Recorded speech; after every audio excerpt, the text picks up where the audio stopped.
Look, a metal box. The lock on this box is rather sophisticated. This box comes from a bank. The criminals must have held on to it after a hold-up. And what kind of bank puts the lock sequence on the actual front cover of the safe itself? This puzzle is just... whoever thought this minigame would be fun must have been out of their minds. So we need to select 2 numbers at a time, and we can only move them along 1 square at a time each. And this is going to take a while. And I would skip to the end, but you need to do this in a certain sequence. Well, I'm not sure if it needs to be exactly this sequence, but it's probably the most concise.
There we are.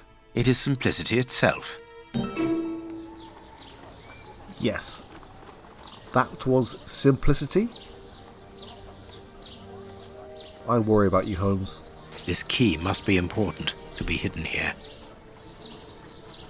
These candlesticks are undoubtedly stolen. A hammer covered in blood.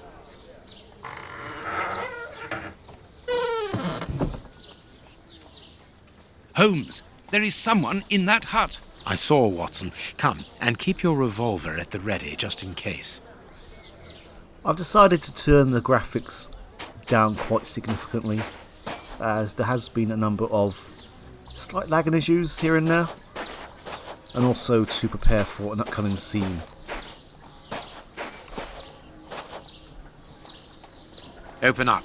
We're not the police. Do not be alarmed. That's a strange way of reassuring someone.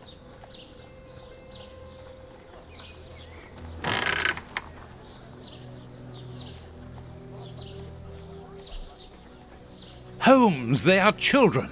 My God, one of them is hurt. What do you want? Don't come any closer. Are you the police? Don't be afraid. I am a doctor. I'm going to look at your friend's wound. Wait, Watson. I've got some questions to ask these children. This is urgent, Holmes. In this filthy place, the risk of infection is very high, and the wound could get worse with every second lost. The immediate danger for these children is not so much the wound as Mr. Fletcher. Who? Look at the wound, Watson. It's thin and precise. It was made by a sharp, well-kept blade. Any other blade, less well-kept, would have torn the tissue around it, and its size would be irregular. So what does that imply? In this area, who would take such great care with a blade? A butcher, of course. And the only butcher in the area is Samuel Fletcher, who at this moment is replacing a window that has been forced open. He's a man to hold grudges, as anyone around here will tell you. The children are in danger. A man as skillful with a knife as a butcher, and with a bad reputation to match, could easily strike a fatal blow by cutting the child's jugular.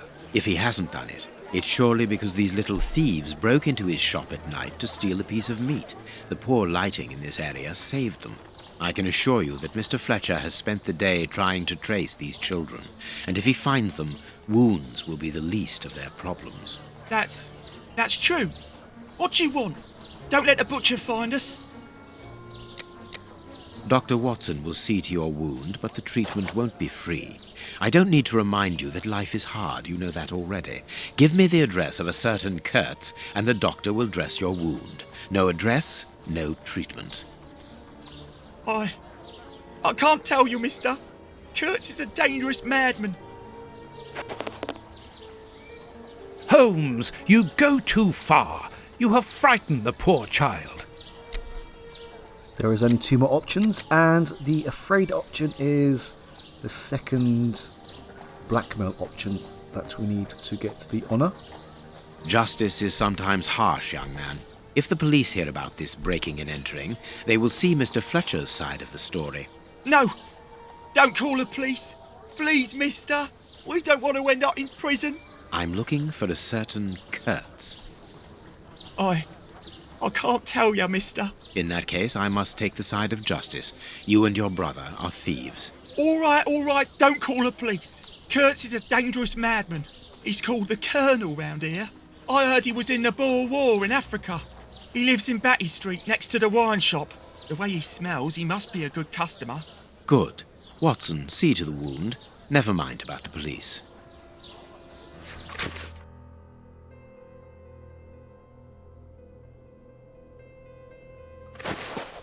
We must protect these children from that butcher, Holmes. It won't be necessary. I've had dealings with Samuel Fletcher before now. He's not the monster I've made him out to be. If he had wanted to kill them, he would have done so, even in dim light. By wounding the little thief, he wanted to warn him never to set foot in his shop again. Forget Mr. Fletcher, Watson. You mean you lied to frighten those poor children? Exactly. Clever, wasn't it? It's not exactly hard to frighten children who are already scared and injured.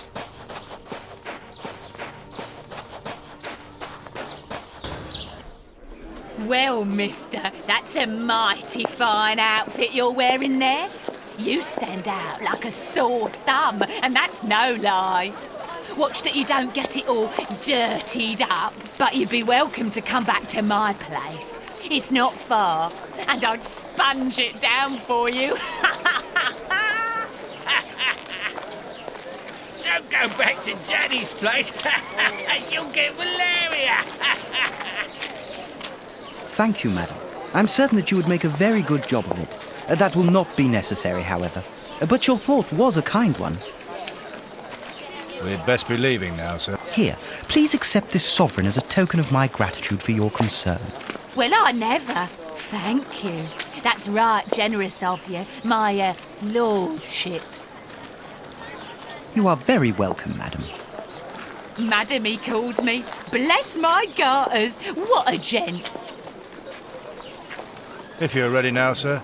Yes, let us go. What a remarkable man, the Prince Woodville, to talk to such a woman as though she was an equal. Let's find Batty Street. That was Danny from... Well, we first saw her in Jack the Ripper.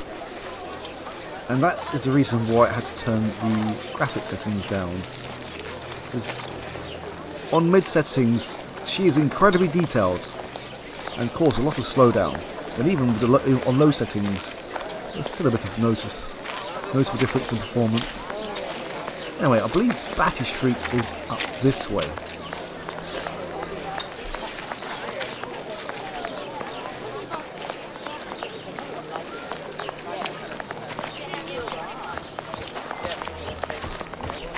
Sorry, the market is closed. There's no more produce. That's fine, we need to go down this way. Batty Street.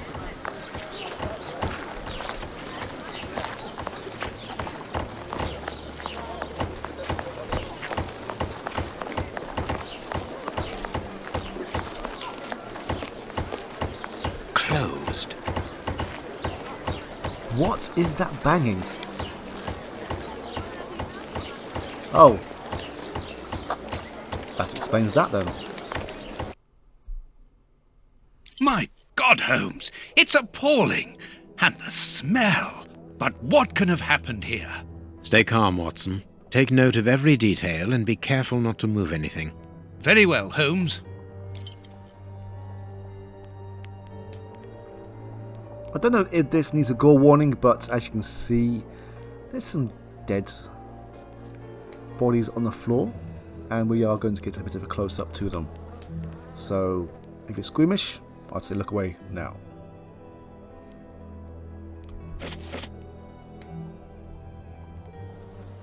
Actually, I probably will put a gore warning on this, as we are going to be investigating these a bit more closely than this. This part is in shreds. The skin tissue has decomposed, yet the death is recent. What terrible wounds! The dogs must have been rabid. It is a dog bite. I can see the tooth marks. Let us look at our deduction board, Watson.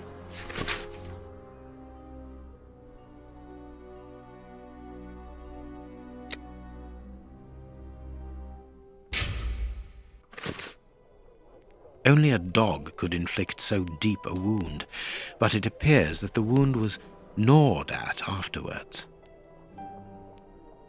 This bandage is a day or two old, no more. Please take note, Watson. The same finger that we found at the Bishop of Knightsbridge's house. Holmes! I think that is all that we can do here at the moment.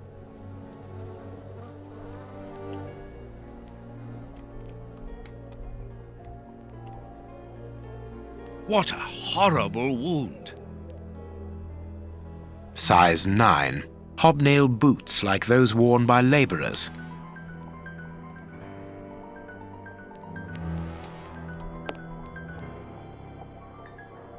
What a horrible wound.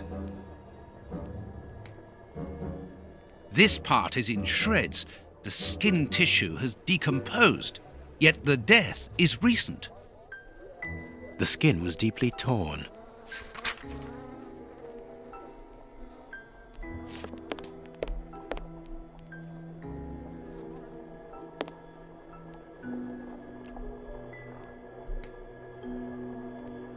This part is in shreds. The skin tissue has decomposed, yet the death is recent. The skin was deeply torn. What a horrible wound.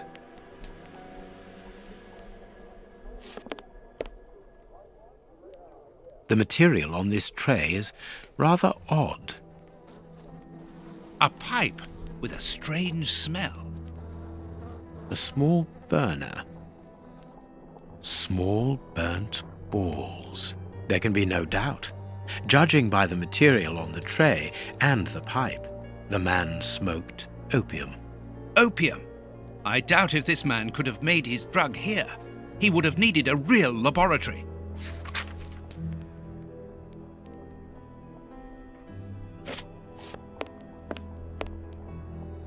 I am missing some information.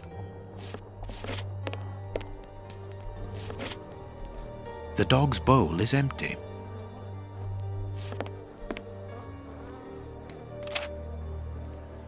Grapes! What are they doing there? Someone wrapped some meat up in this newspaper. The blood is still fresh. This is yesterday's newspaper. Someone brought food for the dogs, probably just before the fight broke out. And just after they had been fed, they attacked a man to eat him. Incredible.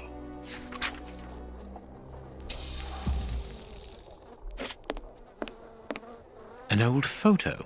It's written to our comrade Jeremy Kurtz from Commando J. Malan, Bloemfontein, 1883. Kurtz served as a Boer commando. He fought against his country. A newspaper covering the war in South Africa.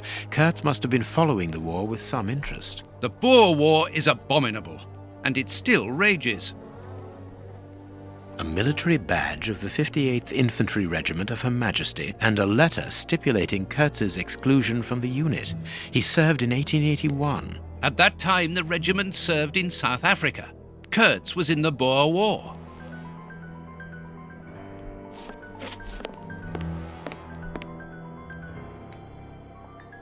torn piece of a letter.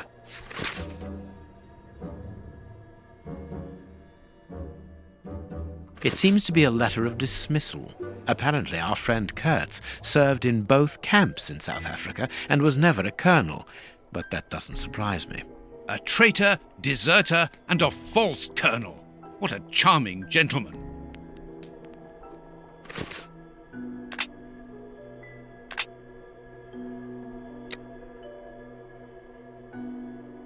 Right, so...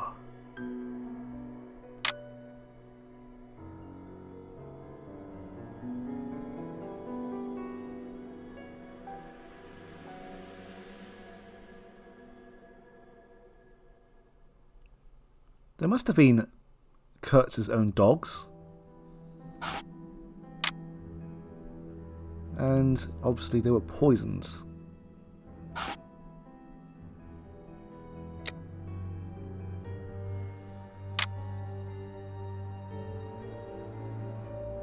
He would have been in a lot of pain considering he had a bloody stump where his finger should be. He was most likely given it by his acquaintances.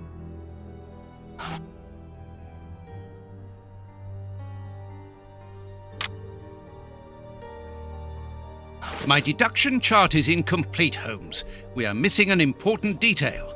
Let's return to the clinic and ask if our friend might lend us his morgue for 2 hours. What are you going to do? I'm torn between a nap and a picnic. Oh, I've had enough, Holmes.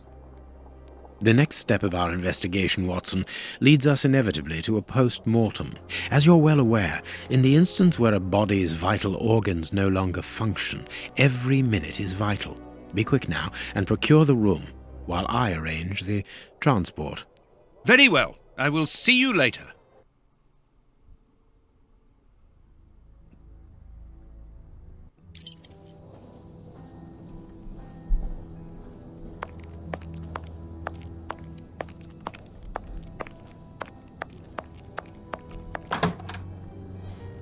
Ah, Grant, you are still here. I need to ask a favour from you. What sort of favour, my dear friend? Might I use your morgue for a couple of hours? It concerns an affair of the greatest Use the morgue? Whatever for? Letting you poke your nose in everywhere is one thing, but closing my eyes to I don't know what unsavoury practices. No, it's nothing like that. No, it isn't possible, sorry. Grant, listen to me. Don't insist. Where do you think you are? Perhaps because you come from the rich area, you think you are entitled to do whatever you like. But here in Whitechapel, it's the real world, you understand? The real world, where we have to take risks. Do you even know what that means? And this shabby health centre where I've been stagnating for years, it's a public establishment under my authority, for whatever that's worth. I'm responsible for it. Responsible, do you understand? Of course I understand, Grant. Good. I understand, first and foremost, that you are a coward. What? A coward, I said, sitting on your backside behind a desk for years, complaining about your fate without even trying to change a single thing about it. I won't allow you. And you dare to talk to me about risks? I, who was wounded in Afghanistan while in Her Majesty's service, and who, for a great many years, has taken part in some of the most dangerous criminal investigations the country has ever known. But... As for being responsible, as you call it, it begins with doing your job properly, particularly when one is a doctor and caring for the poorest people within our society. The real life? Ha ha! Don't make me laugh. I am a doctor too, Grant, don't forget. And I'm ashamed of my profession when I see the state of this centre. It's not my... So, your disgusting morgue, you are going to allow me to use it, dear friend, because I urgently need it for a vitally important affair that is way over your head, and whether it pleases you or not. Understood? If you want to be like that about it, do whatever you like. I wash my hands of the entire thing. That doesn't surprise me.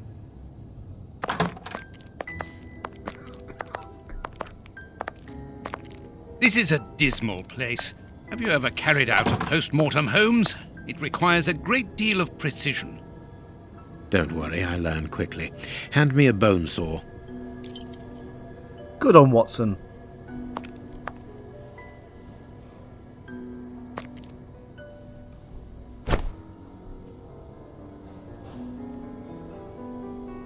Again, we're going to poke around in this man's torso. So if you're squeamish, then probably best look away again. Go carefully, Holmes, even so. I must clean the body first. I must mark the places to cut.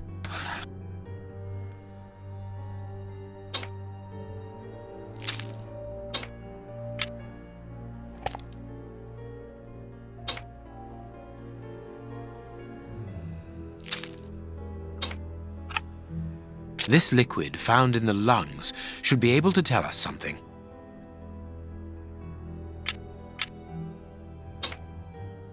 My notches are ready.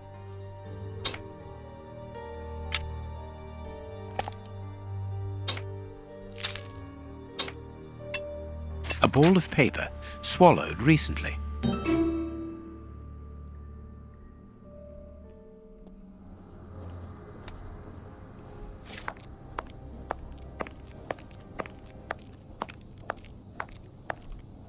It's a bit late to show us that tooltip.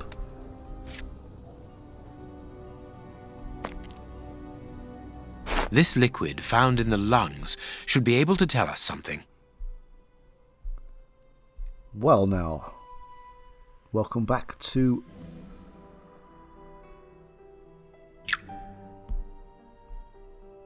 I don't even know what I call this puzzle, but...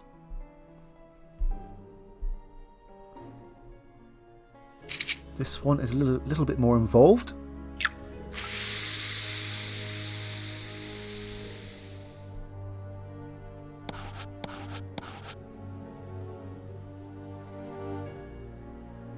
I wonder if you missed the achievement the first time around, you can get it on this one first time.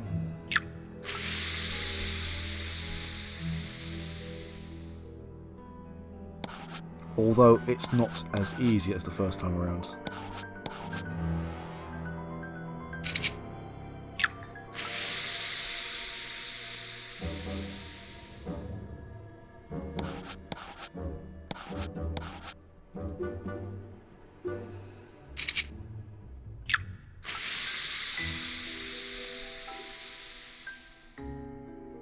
Okay, it's not that much harder, but still.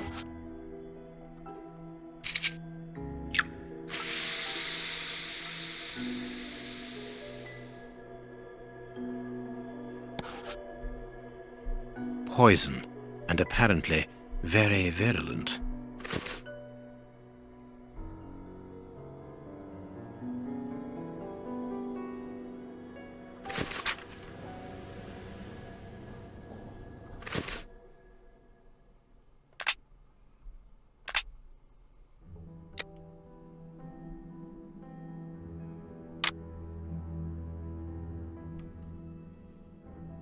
Well, we know he didn't drink it as he had a pipe.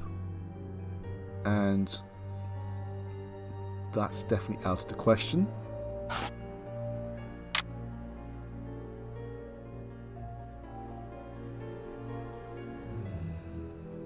I'm sure he probably would have known how to use opium. I mean, he's got the pipe there and everything, so he should know how to use it. He definitely was not murdered by the bishop.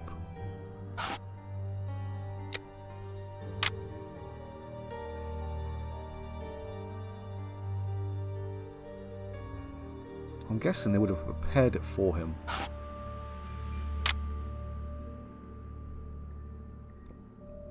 Can you get poisoned by dogs? Is that even a thing?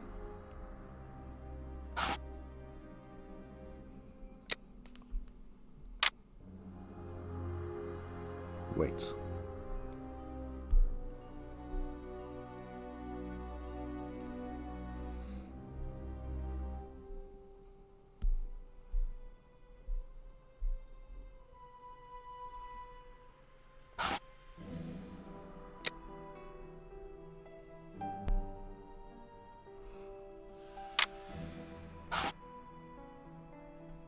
That was a most instructive post-mortem.